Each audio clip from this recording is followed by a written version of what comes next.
Hello, I'm Garrett Spohr, and here's my community technology presentation. So the first one I did is Discord.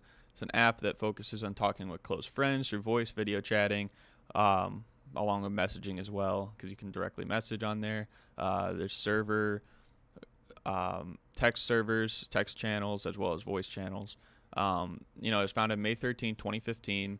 Primarily started with non-gaming communities and then eventually branched off into that. And it saw a 47% increase in users from February to July in 2020. That's according to David Pierce's How Discord Somewhat Accidentally Invented the Future of the Internet.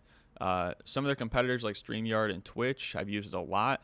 Not as familiar with Raptor or Xfire, but it allows some open world slang for the most part and not too many restrictions. So demographics, ages 25 to 34 are most popular based on Statista.com. And it targets those now, as I said, because it's transitioned into more video game industry.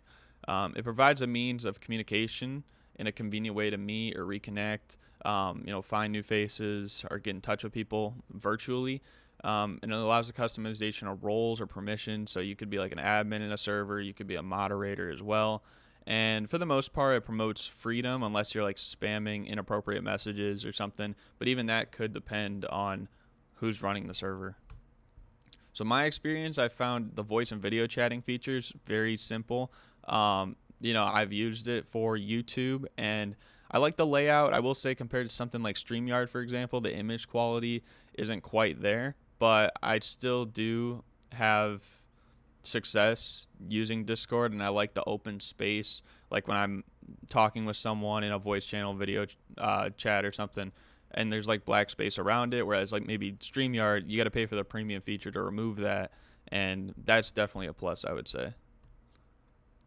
And yeah, also like the text channels are kind of like discussion boards in a way, similar to coursework. As for LinkedIn, though, it's a social networking site designed for business communities or job searches. Founded in 2002, but it didn't get launched until a couple months later in 2003. And just like Discord, it was built through Omida Studios. It didn't gain traction until 2010, and by that point, that's when it had like 90 million members and 1,000 users, according to Marissa Stores, looking back at the history of LinkedIn. LinkedIn Learning for 22 years before becoming lynda.com. It helped people develop on their skills and experiences so that they could put that on their profile too. And there's also easy apply options for LinkedIn, maybe for just simple jobs, whether it's virtual or something like that, like remote positions. And overall, it's pretty simple. Most popular age used in LinkedIn for users in LinkedIn is ages 30 to 39. That's also according to Statista.com. The target audience is employers, employees, anything related to the job field. And really, the motives of them are making job positions simple by keyword or location searches, what is relevant to who is applying. You could also research someone that's hiring you or maybe scheduled you for an interview so that you can come in prepared. It's an easy way to network professionally and allows people to build their individual brand because you can put your resume or your cover letter or your portfolio on the website as well.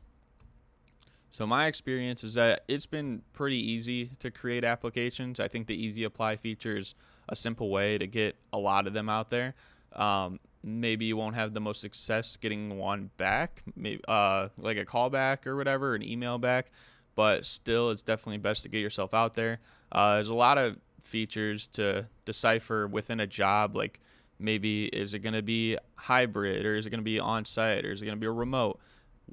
How close to the desired location do you want it to be? And for me personally, that's convenient. I've also put my social links on there, and I've helped build my personal brand with some of the things like a resume and a portfolio as well. So Mario Kart Tour is the third one I did. It's a single player and multiplayer racing game available for mobile users. Launched a couple years ago on September 25th, 2019.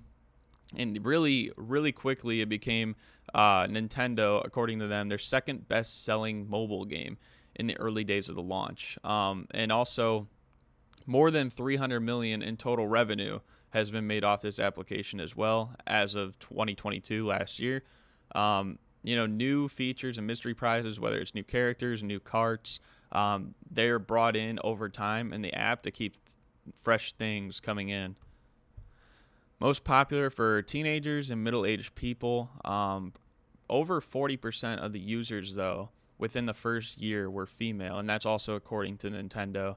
But it serves as a Nintendo product to branch out their company through a different system because they have all like the Wii and the Wii U and then the Switch, and now they're switching over to mobile, which might be the most convenient way of gaming because everyone has a phone now, it seems like.